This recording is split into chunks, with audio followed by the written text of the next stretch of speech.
नमस्कार, मी सागर राजे. प्रभात पर्व न्यूजवर आपलं सर्वांचं स्वागत करतो. नुकताच मुंबई उच्च न्यायालयाच्या आदेशाने उपसंचालक भूमी अभिलेख यांनी एक पत्र जाहीर केलेलं आहे. या पत्रामध्ये एक विशिष्ट भूखंडाच्या चौकशीचे आदेश मुंबई उच्च न्यायालयाने दिलेले आहेत आणि त्या आदेशानंतर हे पत्र उपसंचालक भूमी अभिलेख यांनी जारी केलेलं आहे.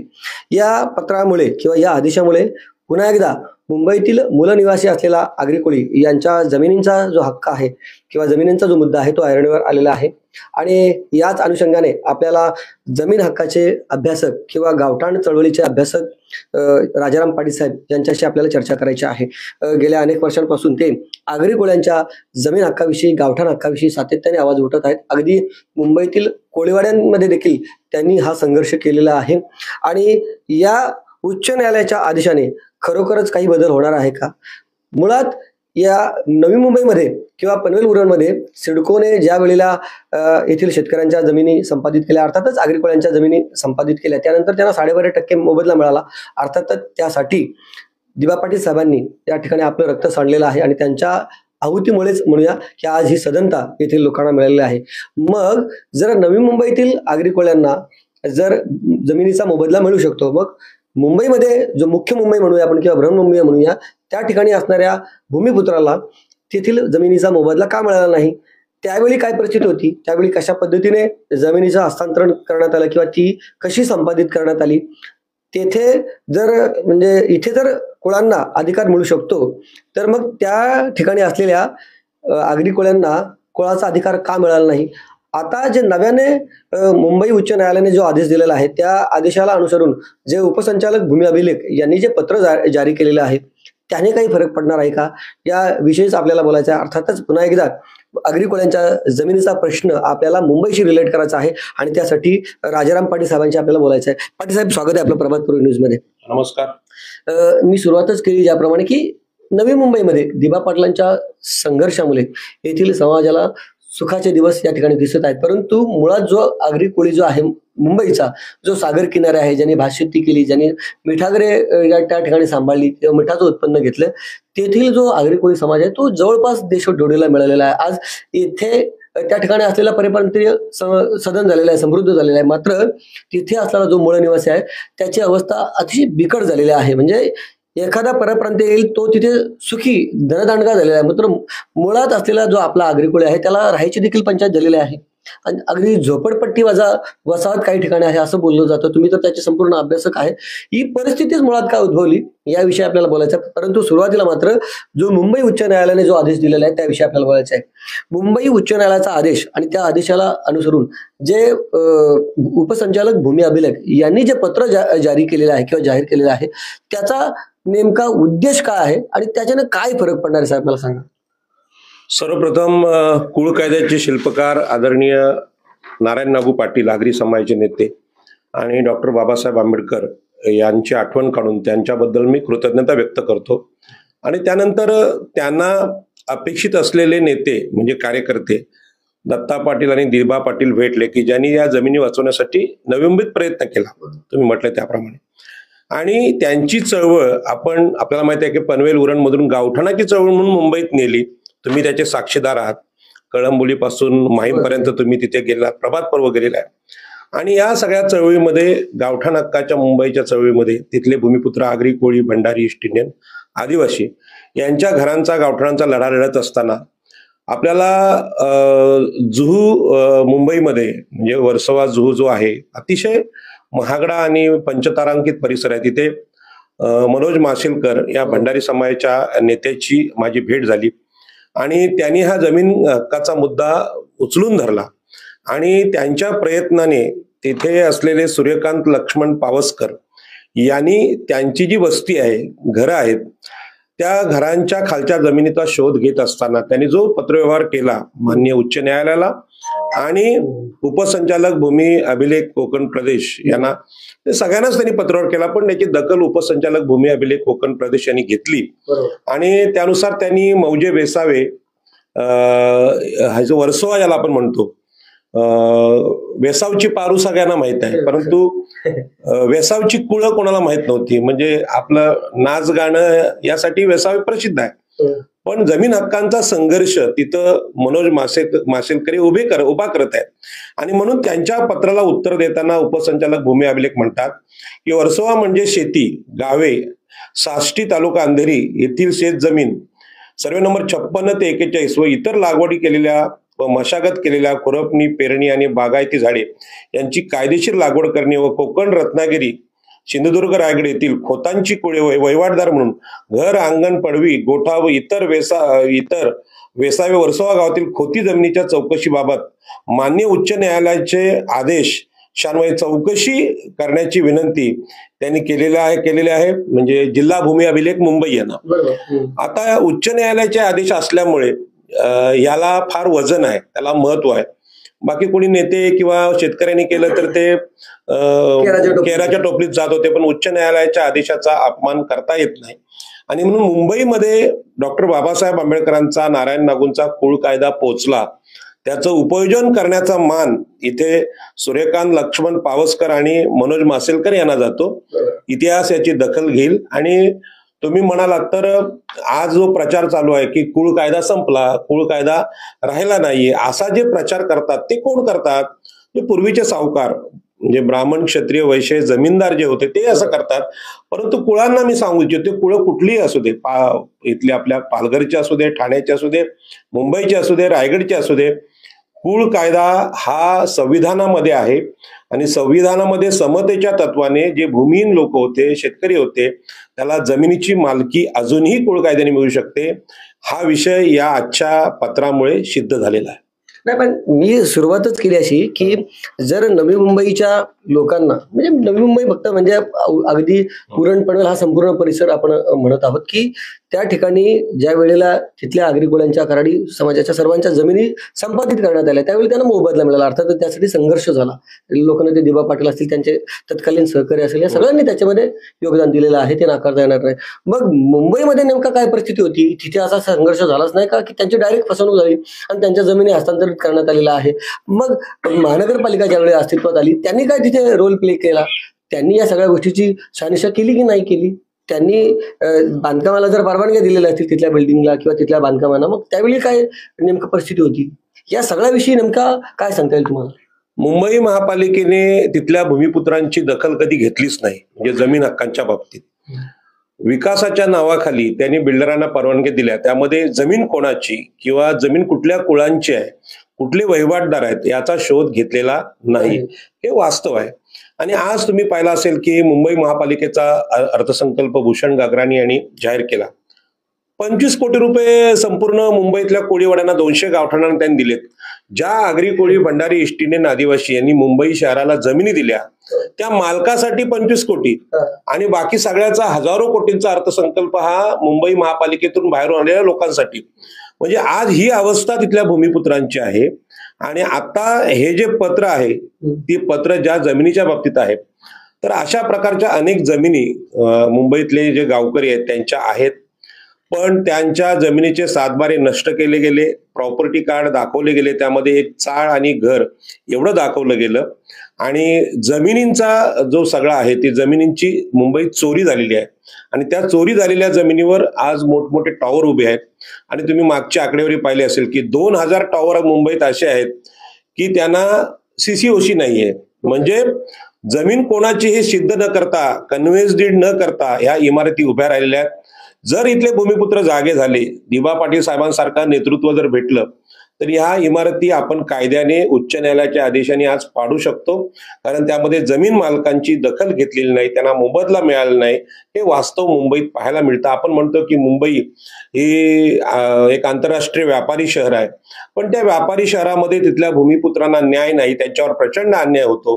आणि तिथले जे विद्वान आहेत, वकील असतील, डॉक्टर असतील, प्राध्यापक असतील किंवा मुंबई विद्यापीठ असेल, या सगळ्या विद्वान लोकांनी तिथल्या मूळच्या जमीन मालकांवर प्रचंड अन्याय केलाय.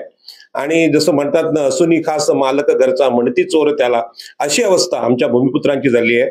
पण ही जी घटना, हे पत्र आहे, हे पत्र मुंबईच्या भूमिपुत्रांचं डोळं उघडणारं पत्र आहे. आणि या निश्चितच या पत्रानंतर मुंबईतल्या जमिनी कोणाच्या याचा शोध सरकारला घ्यावा लागणार आहे. जमीन मालक आहेत त्यांना अधिकार द्यावे लागतील, कारण सातबारे आज तसेच आहेत. जरी प्रॉपर्टी कार्ड दिसत असले, पालिका सांगत असले की आम्ही सातबारा संपवला आणि प्रॉपर्टी कार्ड केलं, पण यामध्ये सातबारा शिल्लक आहे आणि त्या सातबाराच्या मालकांना जर पुनर्वसन म्हणून किंवा मोबदला म्हणून काय दिला नसेल तर त्यावरचं बांधकाम हे अनधिकृत आहे. आणि मग सगळे जे कोस्टल रोड आहेत, रस्ते आहेत, मेट्रो आहे, त्यामध्ये मूळ भूमिपत्रांचा न्याय हा बाकी आहे आणि हे आंदोलन आता मुंबईत उभं राहिलं पाहिजे अशी विनंती मी तिथल्या भूमिपुत्रांना करतो. इथे आलेले महापालिकेतले नगरसेवक असतील, राजकीय नेते असतील, हायकोर्टाचे, सुप्रीम कोर्टाचे वकील असतील, यांनी इथल्या भूमिपुत्रांची फसवणूक केलेली आहे आणि आज या पत्रामुळे हे सत्य बाहेर आलेलं आहे. बघा, पत्राच्या विषयानंच परत आपण बोलूया की पत्रामध्ये चौकशीचे आदेश दिलेले त्या भूखंडाचे. आता त्याच्यामध्ये मग कुळ, सावकार, खोती हा सगळा विषय दिसतो. म्हणजे मुळातच तिथे आता शेती होती असं तुम्ही म्हणता, परंतु आता प्रत्यक्षात तिथे काय परिस्थिती आहे, तिथे शेती नसणार, तिथे टोळेजंग इमारती त्या ठिकाणी आहेत. मग अशा वेळेला जेव्हा या पत्राच्या अनुषंगाने चौकशी होईल तर तिथे पुन्हा एकदा ताब्याचा प्रश्न येईल, शेतीचा प्रश्न येईल, तिथे शेती दिसणार नाही, ताबा दिसणार नाही, अशा परिस्थिती येतील का? किंवा मग वेगळं तुम्हाला काय नेमका या सगळा विषय वाटतं आणि मुळात या पत्रामुळे न्याय कसा मिळेल? हो, महानगरपालिकेने कायदा धाब्यावर बसवलेला आहे, भूमिपुत्रांना अधिकार नाकारलेला आहे. महानगरपालिका ही स्थानिक स्वराज्य संस्था आहे, तिला महसुली अधिकार नाहीत, ते अधिकार कलेक्टरला आहेत. आणि मुंबईमध्ये, नवी मुंबईमध्ये आपण पाहतो की मुंबईमध्ये जिल्हाधिकारी कार्यालय किंवा भूमी अभिलेख हे लोकांना माहितच नाहीत, लोक तिकडे जातच नाहीत, सगळे कमिशनरकडे. अगदी वरळीला कोस्टल रोडचा लढा होता त्यावेळी राजसाहेब ठाकरेंनी मला बोलवलं होतं, तेव्हा त्यांचे सहकारी बाळा नांदगावकर यांनी मुंबईच्या आयुक्तांकडे मिटिंग लावली. मी त्यांना सांगितलं की भूसंपादन आणि पुनर्वसन हा मुद्दा जिल्हाधिकाऱ्यांचा आहे, मुंबई महापालिकेच्या आयुक्तांचा संबंध काय? म्हणजे आमदार झालेल्या लोकांना सुद्धा असं ठसवलं गेलंय की तिकडे मुंबईमध्ये महापालिका आयुक्त आणि नवी मुंबई सिडकोचं MD, इथे कलेक्टरला गाडीची किंमत राहिली नाही. याचा अर्थ आमचे लोकप्रतिनिधी, नगरसेवक, सरपंच हे म्हणजे आपली जी शासन पद्धती आहे त्यामध्ये अज्ञानी आहेत. नगर विकास खातं वेगळं आणि महसूल विभाग वेगळा. आज नगर विकास खातं इथे अधिकार गाजवताना दिसतंय, महसूलचे अधिकार कमी केलेत असं दिसायला लागतंय. परंतु पुन्हा एकदा इथे उपसंचालक, भूमी अभिलेख आणि जिल्हाधिकारी यांना महत्व आलेलं आहे आणि जमिनीची मालकी ही महसूलचा विषय आणि तो मुंबईत जागा झालेला दिसतोय. पण यामध्ये सगळ्यात महत्वाचं आहे मनोज माशेलकर, सूर्यकांत पावसकर यांच्यासारख्या कार्यकर्त्यांची चिकाटी महत्वाची आहे. कारण बाकीच्या लोकांनी, मी जेव्हा मुंबईच्या गावठाणांमध्ये गेलो आणि प्रामाणिकपणे सांगितलं की लोकवर्गणी काढा, तुमची घरं मोजा, तुमची गावं मोजा, तुमचे सातबारे काढा, पेपर काढा. लोकांना पैसे मोजायची सवय नाही. लोक म्हणतात तुमचं आम्ही 1 रुपया देणार नाही, तुमचं तुम्ही बघा. अरे कोट्यावधींची जमीन आहे, हजारो कोटींची जमीन आहे, त्यासाठी तुम्ही पेपर काढायला पैसे नसतील तर मग आपल्या बाप ज्या जरी दिलेल्या प्रॉपर्टी आपल्याला सांभाळता येत नाही असा त्याचा अर्थ होतो.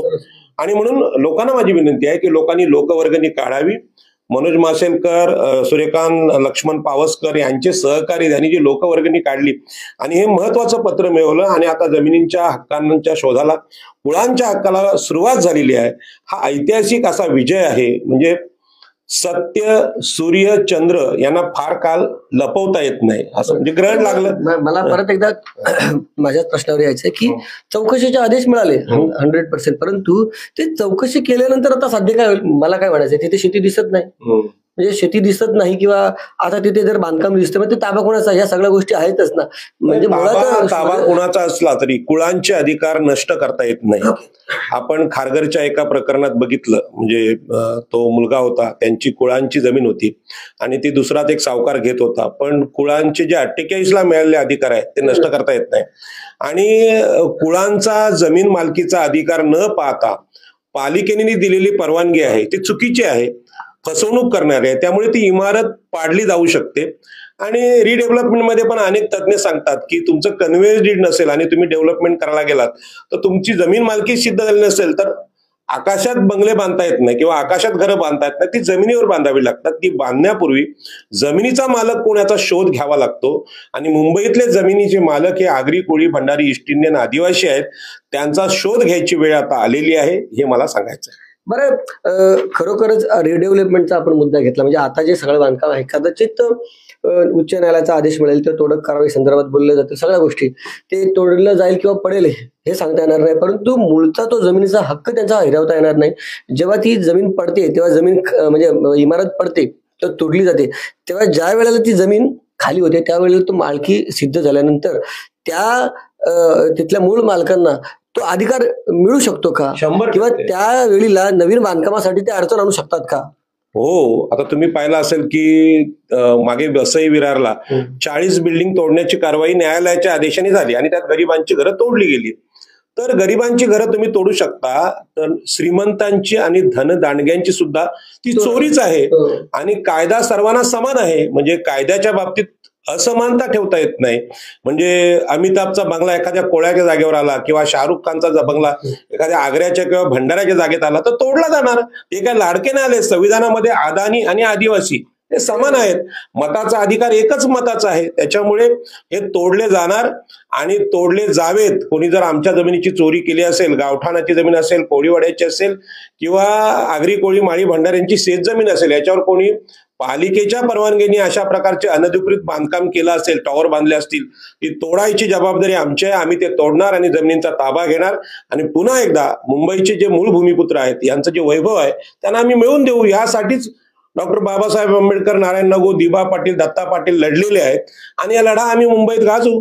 खरं म्हणजे या संदर्भात मनोज माशेलकर यांच्याशी आपण बोलायला पाहिजे होतं, पण ते आपण संपर्क फोनवर साधणं कठीण होईल. मी तुम्हाला ज्या ठिकाणी विचारणार आहात की मनोज माशेलकर असतील किंवा सूर्यकांत पावसकर असतील, यांचे नक्की मुद्दे काय होते? मनोज माशेलकरांचा कुठला मुद्दा होता किंवा त्यांना कुठली स्वतःला अडचण आली होती की त्यांनी या सगळ्या बाबतीमध्ये हा लढा पुकारला? आणि या या या म्हणजे उच्च न्यायालयाच्या आदेशाने त्यांना कसा काय फायदा होऊ शकेल? मनोज माशेलकर यांचा संघर्ष फार मोठा आहे. त्यांच्या आईचं स्वतःचं घर वर्सोवा येथे आहे आणि त्यांच्या त्या घराच्या खालचा 7/12 तो 7 एकरचा आहे आणि त्या 7/12ला प्रॉपर्टी कार्ड मध्ये बदलून, म्हणजे महानगरपालिका सांगते मुंबई, मी स्वतः बोललेलो आहे तहसीलदारांशी मुंबईच्या अंधेरीच्या, तर त्यांना विचारलं की बाबा हे छोटे प्रॉपर्टी कार्ड कधी झाले? नाही म्हणजे महापालिका आल्यानंतर आम्ही 7/12 संपवले आणि प्रॉपर्टी कार्ड आणले. पण प्रॉपर्टी कार्ड देताना जसं आपल्याकडे सिडको मध्ये आपल्या जमिनी संपादित झाल्या आणि 12.5% प्लॉट दिला, पण प्लॉट देताना पण भाडेकराराने दिला. खरं म्हणजे तो मालकीने द्यायला लागतो. तुम्ही मालकीने घेतलं तर मालकीने द्या. ती फसवणूक 12.5% मध्ये झाली, विमानतळात पण झाली. तशीच फसवणूक मुंबईत सुद्धा झालेली आहे. त्यांच्या जमिनीचे 7/12 अजून शिल्लक आहेत मोठे आणि या 7/12मध्ये त्यांनी 8 गुंठ्यात आणलं आणि एका बिल्डरने ती जागा गिळंकृत करण्याचा प्रयत्न केला. त्यांनी मोठा संघर्ष केला. अनेक मुंबईतल्या मोठमोठ्या वकिलांना हे केस दिल्या गेल्या, पण त्या वकिलांना हा विषय समजला नाही. मुंबईतले वकील असं करतायत की बाबा शेतकऱ्याला न्याय देऊन काय भेटणार आहे? त्यापेक्षा बिल्डर शेतकऱ्याकडून 5 लाख घ्यायचे, 15 लाख घ्यायचे आणि बिल्डरकडून 50 लाख घ्यायचे. इकडून पण पैसे घ्यायचे, तिकडून पण पैसे घ्यायचे. फायदा वकिलाचा, शेतकरी ठार मेला. तर ही जी पद्धत आहे, ही पद्धतीमुळे मुंबईतल्या भूमिपुत्रांचं नुकसान झालं. आता ह्या पावसकरांना हा केवळ पत्रव्यवहार करून, माशेलकरांचे जे गुरुजी आहेत म्हणजे जुन्या कायद्याचे जाणकार आहेत, त्यांनी हे सगळं गाईड करून, जुने जे रयतवारी वगैरे कायदे आहेत किंवा कुळ कायदा याचे जाणकार लोक आहेत, त्यांनी हे पत्र लिहिल्यानंतर शासनाला ही जाग आलेली आहे, कोकण आयुक्तांना आलेली आहे, उपसंचालक भूमी अभिलेख यांना आलेली आहे आणि त्यांनी हे उच्च न्यायालयाने पण हे बघितले पेपर आणि ते आदेश दिलेले आहेत. त्याच्यामुळे जमीन हक्काचा न्याय महसूल दरबारी न्याय मागून सुद्धा मिळवता येतो. प्रत्येक वेळी कोर्टात जाऊन न्याय मिळेल असं नाही, कारण ती यंत्रणा आहे. ती यंत्रणा आज तुम्ही बघताय की शिवसेना, राष्ट्रवादी सारखे पक्ष तोडले गेले. जे मूळ मालक होते त्यांना उपरं ठरवलं गेलं. आपण डोळ्यात आपल्या काय त्या राजकीय भांडणे, पण हे वास्तव आहे. न्यायालयाचा आज वास्तव न बघता निकाल द्यायला लागले. अशा स्थितीत महसूल विभाग हा न्याय देतोय ही स्वागताची गोष्ट आहे आणि म्हणून मनोज माशेलकर यांचं करावं तितकं अभिनंदन कमी पडेल. पण त्यांनी हा जो न्याय मिळवलाय हा सामान्य शेतकऱ्याला महसूल दरबारी पत्रव्यवहार करून न्याय मिळवता येतो. माझ्या अंदाजाने डॉक्टर बाबासाहेब आंबेडकरांनी जी पद्धत वापरली, कसेल त्याची जमीन, 7/12 नव्हते, ते कुळांना अधिकार दिले, अशा प्रकारचे वकील किंवा दिबा पाटील साहेबांसारखे, ते पण वकीलच होते, ऍडव्होकेट होते, दत्ता पाटील वकील होते, यांनी जो न्याय संघर्ष प्रशासनात आणि न्यायालयात उभा केला तो लोकांना न्याय देणारा संघर्ष होता. आजकालचे वकील स्वतःला न्याय मिळवण्याच्या बेतात दिसतात, परंतु तुमची फी तुम्ही घेतली पाहिजे. 1000 रुपयाची वस्तू आहे, तुम्ही अर्ध्या पैशात कोणाच्या विकू शकत नाही किंवा बिल्डरच्या घशात घालू शकत नाही. आणि म्हणून अशा परिस्थितीमध्ये सर्व वकिलांना माझी विनंती आहे की जमिनींच्या दाव्यामध्ये आपण कुळांना किंवा भूमिहीनांना न्याय देणं हा संविधानाचा संदेश आहे. आणि जमीनदारी या देशातली नष्ट झाली पाहिजे, सावकारी नष्ट झाली पाहिजे. खोती नष्टी झाली. या पत्राच्या आदेशामध्ये मुख्य गोष्ट आहे, कोकणातली जी खोती पद्धत आहे, त्यांचे जे कुळ होते त्यांच्या जमिनींचा शोध घ्या, त्यांना अधिकार द्या, असं हे पत्र आहे. आणि म्हणून कुळ कायद्याच्या संघर्षाचा हा विजय आहे. 1932 ते 1939 हा संघर्ष विश्वविक्रमी संप झाला आणि त्या संपाचा न्याय आजही आपल्याकडे जिवंत आहे. आणि म्हणून प्रत्येक शेतकऱ्याने आज बाबासाहेब आंबेडकर, नारायण नागू पाटील, भंडारी समाजाचे सी.के. बोले, दिबा पाटील यांचे आदर्श घेतले तर निश्चितपणे तुम्हाला सरकार दरबारी न्याय मिळू शकतो. हे मनोज माशेलकरांनी सिद्ध केलेली गोष्ट आहे. मनोज माशेलकरांना एक आपण फोन लावण्याचा प्रयत्न करूया. त्यांच्याशीच याविषयी जर बोललो तर अधिक जरा त्यांचाच फोन येतोय. बघा, त्यांचाच फोन आलेला आहे.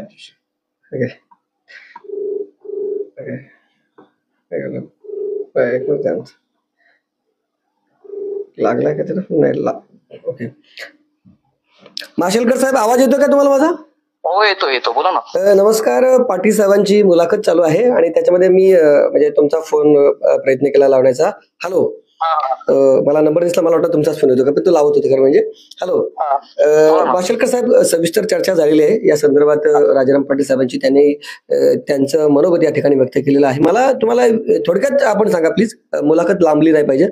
तर एकतर जे मुंबई उच्च न्यायालयाने जो आदेश दिलेला आहे त्या अनुषंगाने भूमी अभिलेख, उपसंचालक भूमी अभिलेख यांनी जे पत्र जारी केलेलं आहे, त्यामुळे तुमचं प्रकरण असो किंवा सूर्यकांत पावसकर असो, या प्रकरणाला नेमका काय फायदा होईल? तुमचं थोडक्यात प्रकरण आहे, तुम्ही तुमच्या शब्दात सांगा आणि खरोखरच तुम्हाला त्याचा काय फायदा होईल काय हे मला सांगा.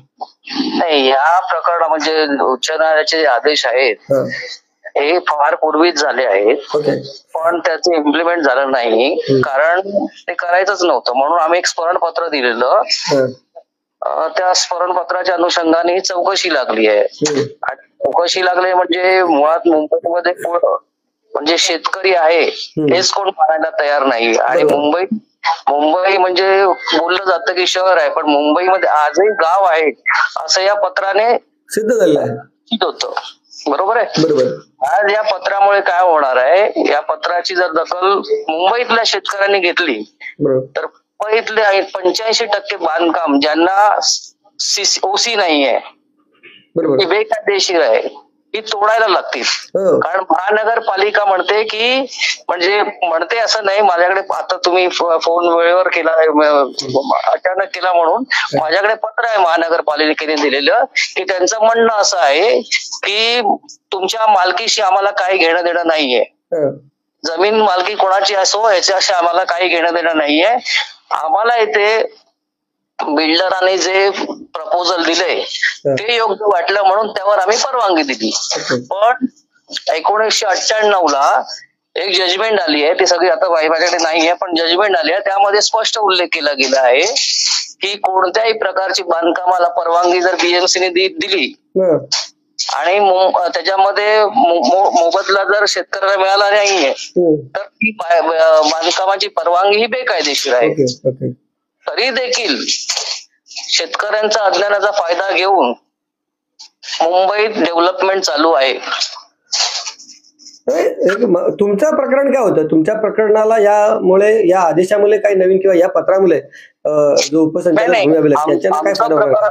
आमचं प्रकरण असं होतं की आम्ही वर्सोवात राहतो. वर्सोवा गावामध्ये सर्वे नंबर 56, या सर्वे नंबर 56 मधील 5 भागामधल्या एका भागात आम्ही राहत होतो. तिकडे कोणी मुस्लिम बिल्डर आलं, त्यांनी सांगितलं की आम्ही जागा विकत घेतली आहे, मी खाली करा, तुम्हाला त्याच्याबद्दल जो मोबदला देतो, म्हणून त्यांनी तुटपुंजी रक्कम द्यायची कबूल केली. तर आम्ही म्हणालो की आम्ही इथे राहतो तर आम्हाला त्या मोबदल्यात घरच द्या आणि काय पैसे द्या. तर त्यांनी नकार दिला आणि म्हणाला देख लेंगा करके. तर त्या देख लेंगाच्या हिशोबाने मी पण लहानाचा मोठा मुंबईतच झालोय, त्यामुळे बघ देख लेंगे, मी पण बोलत होता देख लेंगे करके. आणि तो संघर्ष चालू झाला.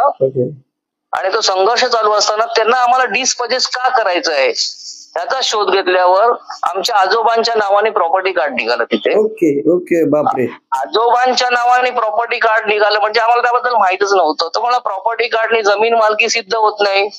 आमच्या आजोबांचं त्याच्यावर लेसी म्हणून नाव नोंदवलं गेलं होतं आणि आम्ही भूमी भाडं असं 10 रुपये भूमी भाडं भरतो असे 4 प्रॉपर्टी कार्ड होते. म्हणून आम्ही डिपार्टमेंट मधून महसूल विभागातनं जुने दस्तावेज काढले, त्यामध्ये खाते उतार्यात आजोबांचं नाव होतं. ओके. मग आम्ही तिथे सारा भरतो हे सिद्ध झालं. हो.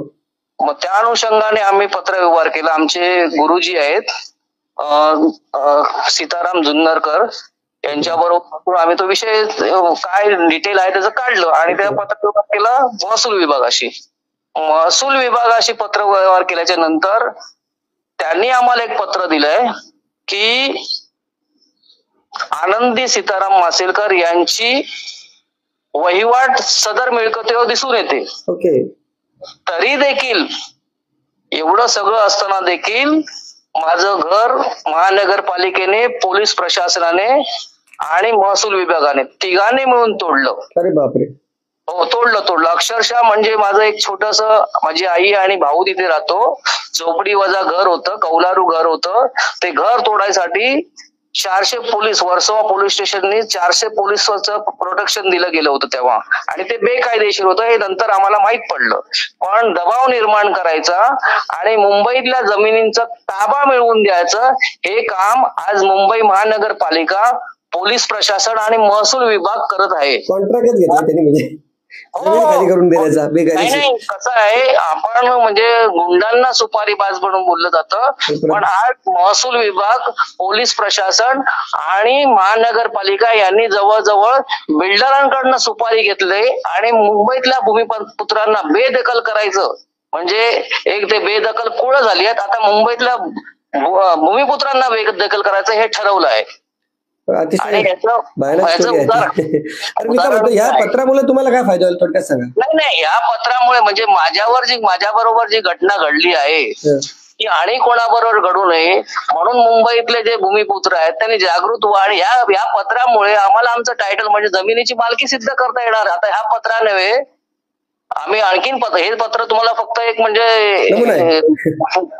हे उदाहरणासाठी दिले, पण अशी आमच्याकडे 40 पत्र आहेत सूर्यकांत लक्ष्मण पावसकरच्या नावाने आली आहे.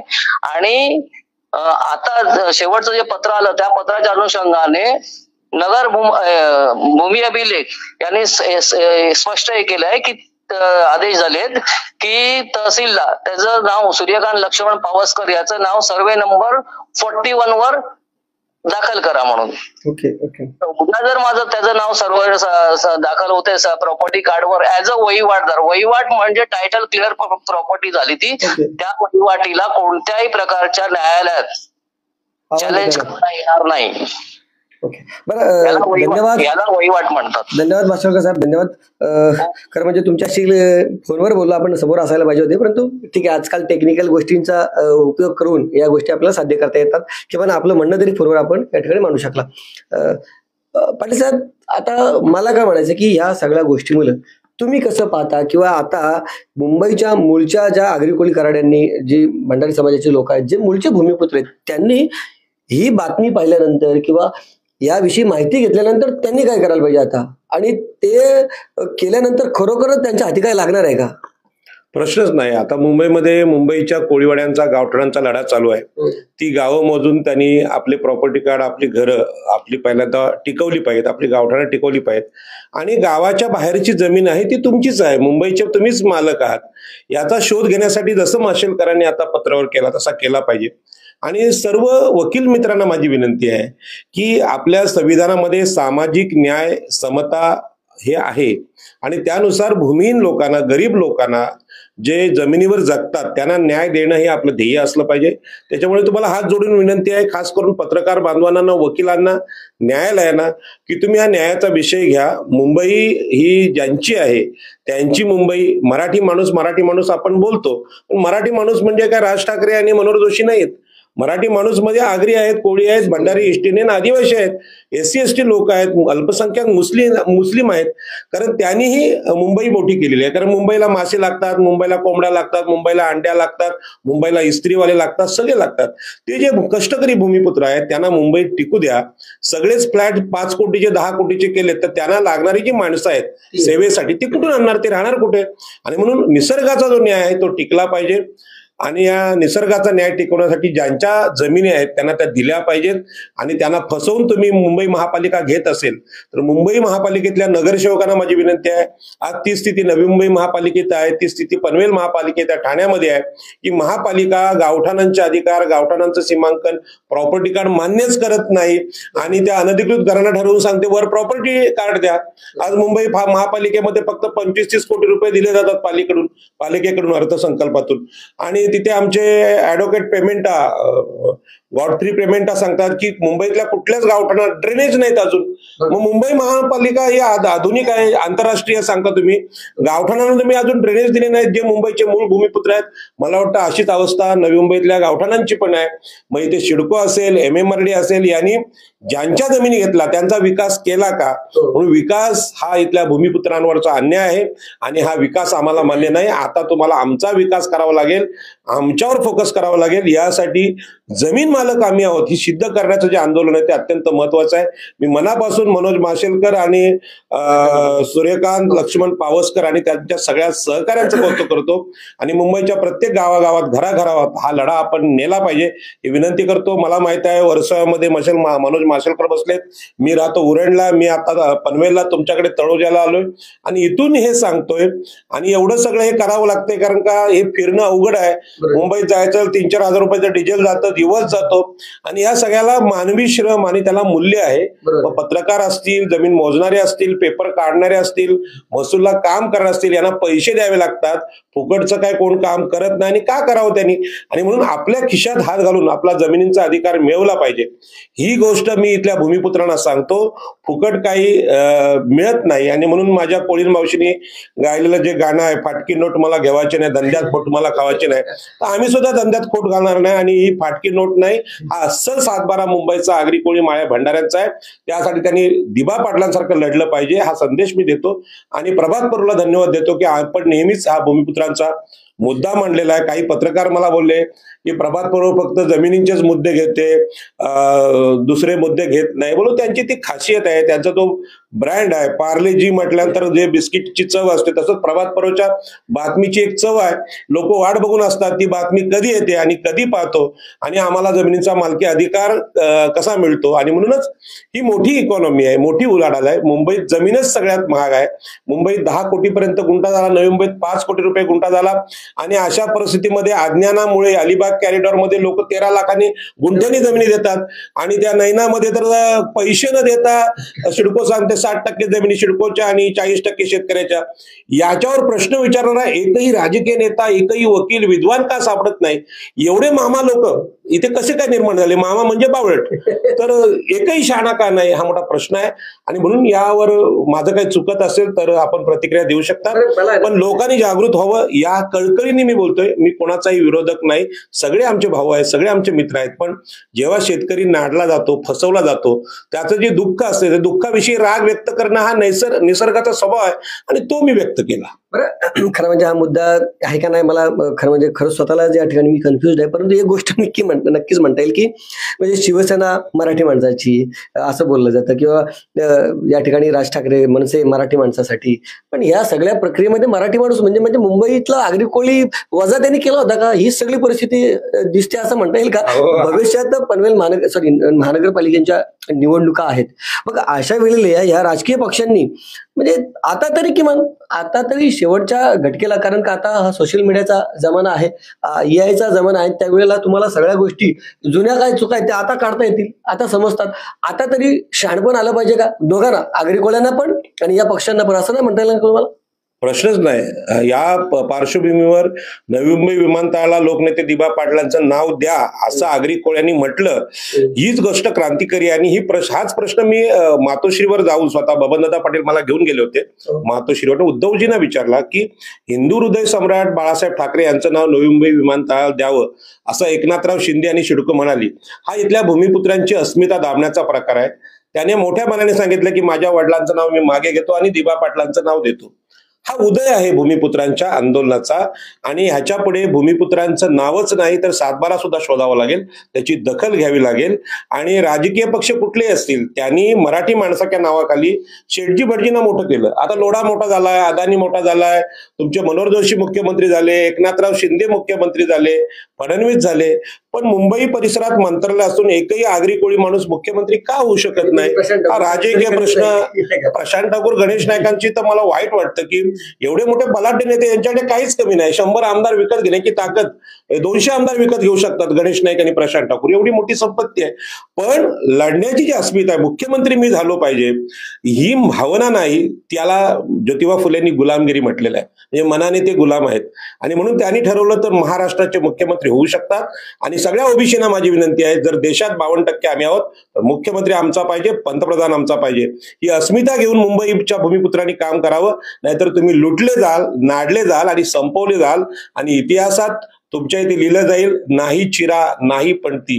जी सैनिकाची अवस्था होते तशी तुमची होऊ नये. मग तो शिवसैनिक असेल, मनसैनिक असेल किंवा आगरी सैनिक असेल किंवा कोळी सैनिक असेल, तर तुम्ही आपल्या पूर्वजांनी दिलेला जो लढण्याचा वारसा आहे छत्रपती शिवाजी महाराजांचा, बाबासाहेबांचा, तो संघर्षाचा वारसा टिकवा आणि आपला सातबारा मिळवा, मुंबईत आपलं नाव टिकवा. उद्या अदानी आणि लोढाची मुंबई असं पण नाव येईल, राज ठाकरे, उद्धव ठाकरेंचं पण नाव जाईल, कारण का अदानी सगळी मुंबई घ्यायला लागले. अशा परिस्थितीमध्ये मुंबई आगरी कोळी भंडारी इष्टीन आदिवासी या मराठी माणसांची आहे आणि ती आठवण भूमिपुत्रांनी करावी ही अशी माझी नम्र विनंती आपल्या सर्वांना आहे. तर उच्च न्यायालयाच्या आदेशानुसार निघलेलं जे उपसंचालक भूमी अभिलेख त्यांचं जे पत्र आहे त्या अनुषंगाने आपण राजाराम पाटील साहेबांची बोललो. मुंबईच्या मूळ निवासी असलेल्या आगरी कोळी कराडी भूमिपुत्र ईस्ट इंडियन साहेब नेहमी म्हणत असतात, त्यांच्या जमिनीचा मुद्दा पुन्हा एकदा या ठिकाणी ऐरणीवर आलेला आहे. जमीन हक्काच्या विषयी त्यांनी जागरूक झालं पाहिजे, हाच या संपूर्ण मुलाखतीचा मला वाटतं सार आहे आणि लढा त्यांनी सुरू केला पाहिजे. तुम्हाला काय वाटतं त्याविषयीची तुमची प्रतिक्रिया अवश्य नोंदवा. व्हिडिओ जर्नलिस्ट यासिन खानसह सागर राजे, प्रभात पर्व न्यूज करता तळोजा. धन्यवाद.